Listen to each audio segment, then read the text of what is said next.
Hello guys, good morning to all of you. This is Maggie Raj here and now we are going to get discuss about change in gravity in upward direction and depth. Okay, तो देखते हैं अब पृथ्वी सतह से ऊपर जाने पर, नीचे जाने पर, गहराई पर g के मान में क्या परिवर्तन होगा और value of the relation between g for the equator and for the pole, यानी पोल और ध्रुवों पर और विषुवत रेखा पर इक्वेटर पर g के मान में क्या संबंध होता है। ठीक है ना, तो relation between GP and GE, GP का मतलब पोल पर ग्रेविटी और जीई का मतलब इक्वेटर पर ग्रेविटी। तो देखते हैं ये इस तरीके से होगा, ये है equator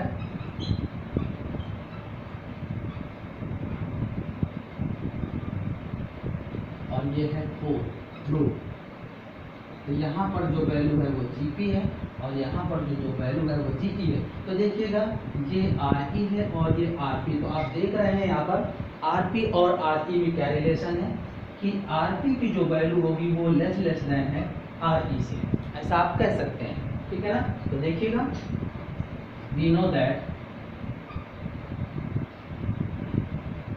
G equal to G M E upon R E square, या आप ऐसा लिख सकते हैं आर स्क्वायर। ठीक है ना, तो G जो है R के इनवर्सली प्रोपोर्शनल है। G इस तरीके का रिलेशन है, यानी अगर रेडियस कम है तो G ज़्यादा होगा। तो आप ये कह सकते हैं कि इसकी वजह से due to G inversely relation with R, यानी R के साथ व्युत्क्रमानुपात संबंध के कारण जो G की वैल्यू होगी पोल पर वो ग्रेटर होगी इक्वेटर से, यानी ध्रुवों पर जो G का मान होगा वो विषुवत तल की अपेक्षा बहुत अधिक होगा। अब ये कैसे अधिक होता है इसके बारे में डिस्कस करते हैं। देखिएगा, तो देखिए ये इस तरीके से है। अब इस पर हम अगर ये शो करना चाहें कि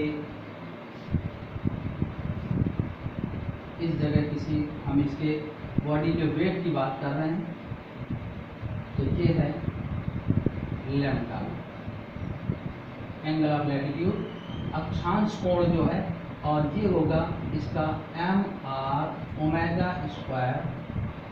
ठीक है, तो ये इसका क्षैतिज घटक हो जाएगा फोर्स का, जो छद्म बल होता है स्यूडो फोर्स या अपकेंद्र बल, वो बाहर की तरफ लगेगा, तो ये कॉस लैम्डा हो जाएगा, और ये जो होगा M R omega square sine lambda होगा। तो हम इसको सॉल्व करते हैं, यानी रिजल्टेंट फोर्स जो होगा F equal to M G minus M R omega square cos lambda.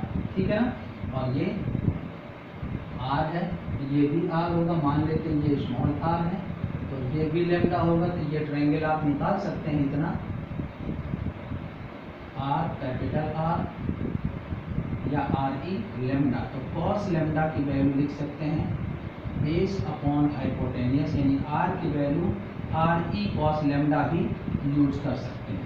ठीक है ना, तो ये आ जाएगा, तो F की वैल्यू है m g dash equal to M G minus r omega square cos lambda. तो m कैंसिल हो जाएगा, g dash equal to g minus r omega square cos lambda, ऐसा लिख सकते हैं, या g dash equal to g minus, देखिएगा small r की जगह आर ई ओमेगा स्क्वायर और कॉस स्क्वायर लैम्डा हो जाएगा। तो ये रिलेशन आ जाएगा। अब हम इसके आधार पर वैल्यू में लिख लेंगे, यानी g dash equal to g minus r omega square cos square lambda. ठीक है ना, तो एट इक्वेटर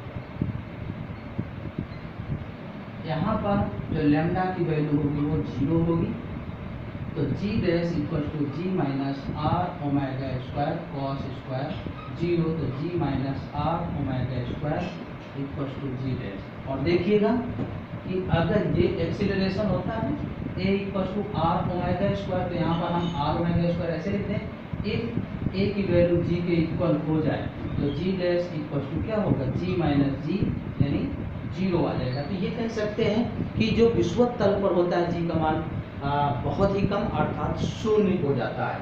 और अगर हम यही मान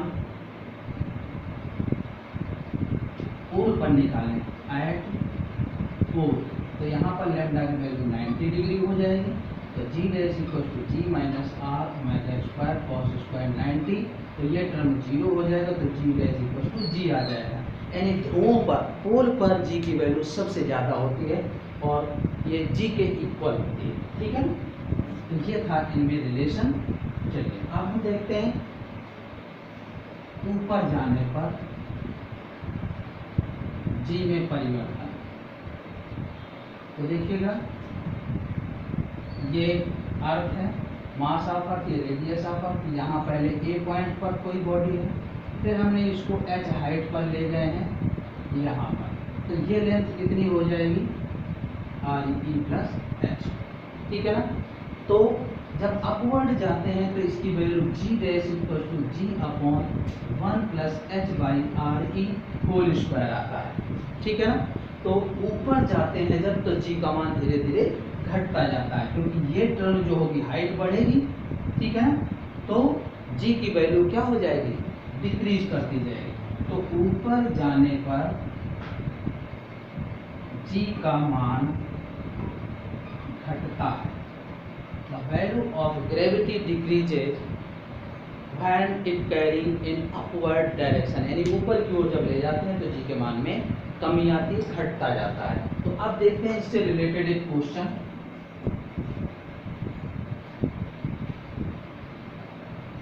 What will be value of G at 3200 km height और रेडियस गिवन है 6400 km एंड जी की वैल्यू जो है 10 मीटर पर सेकेंड। तो देखिएगा g dash equal to ji upon 1 plus H by R E whole square. कह रहा है 3200 किलोमीटर ऊंचाई पर गुरुत्वीय त्वरण का मान क्या होगा, जबकि पृथ्वी की त्रिज्या 6400 किलोमीटर और गुरुत्वीय त्वरण 10 मीटर पर second square. G dash equal to आ जाएगा 10 अपॉन 1 अपॉन 32। किलोमीटर को चाहे तो मीटर में बदल दें और चाहे तो ऐसे रख दें, वो सीधे कैंसिल हो जाएगा, रेशियो है ना ये टर्म। तो ये आ जाएगा 10 अपॉन 1 प्लस 1/2 होल स्क्वायर। तो g dash equal to 10 upon 3/29/4, तो 40/9 मीटर पर सेकेंड स्क्वायर। तो ये देखिए 4.44 मीटर पर सेकेंड स्क्वायर आ गया।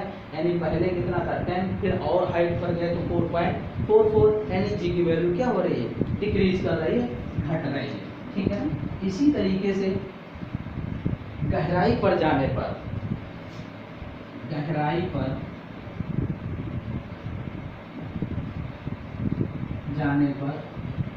जी में परिवर्तन, change in gravity when any body carrying eight depth. तो देखिएगा मान लेते हैं कि ये अर्थ है जिसका मास m और रेडियस आती है। पहले ये अर्थ सरफेस पर m मास था और फिर इसको हम h डेप्थ पर ले आए। तो अब जो सेंटर से रेडियस बनेगी वो कितनी होगी, आर ई माइनस एच, ठीक है ना। तो यहाँ पर जो जी की वैल्यू आती है g dash equal to g 1 minus h by r, ये आता है। और ध्यान रखिएगा यहाँ पर भी जी की वैल्यू घटती है, ओके।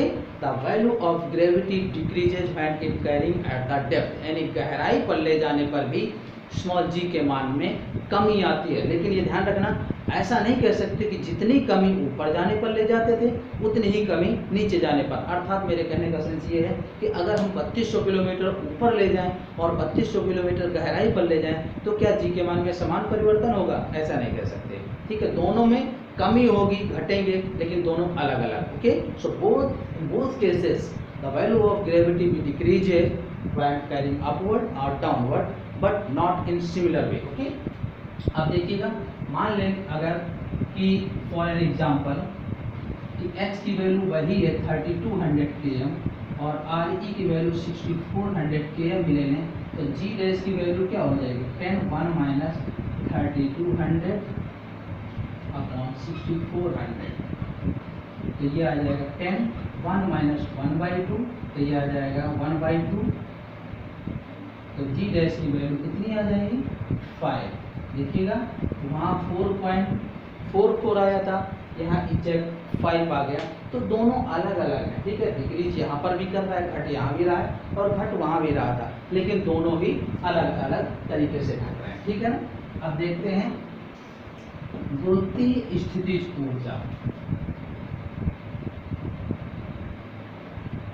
गुरुत्वीय स्थितिज ऊर्जा, ग्रेविटेशनल पोटेंशियल एनर्जी, ये क्या होती है? तो देखिएगा ये mass of earth, radius of earth, किसी बॉडी को, m मास की बॉडी को इनफाइनाइट से अर्थ सरफेस, ये अर्थ सरफेस है पृथ्वी तक लाने में जो कार्य होता है वही ग्रेविटेशन पोटेंशियल एनर्जी यानी U होती है, ठीक है ना। The work done to carry any body from infinite to earth surface, okay. तो मान लें कि अगर ये पॉइंट A है और ये इनफाइनाइट का कोई पॉइंट P है, तो ये है WPA या W इनफाइनाइट A लिख सकते हैं, ये है, और यही एनर्जी के इक्वल है। और ये वैल्यू जो होती है -GMEM/RE इतना आता है, ठीक है ना। तो ये है ग्रेविटेशनल पोटेंशियल एनर्जी, यानी इसका मतलब अनंत से किसी पिंड को पृथ्वी तल तक लाने में जो कार्य होता है, ओके, उसी कार्य को गुरुत्वीय स्थितिज ऊर्जा कहते हैं, जिसका मान ऋणात्मक होता है। और ऋण चिन्ह यह बताता है कि कार्य करना नहीं पड़ता बल्कि कार्य प्राप्त होता है, okay. Work not to be done on the system but it achieved by the system and U = -GMEM/RE। तो ये गुरुत्वीय स्थितिज ऊर्जा होगी।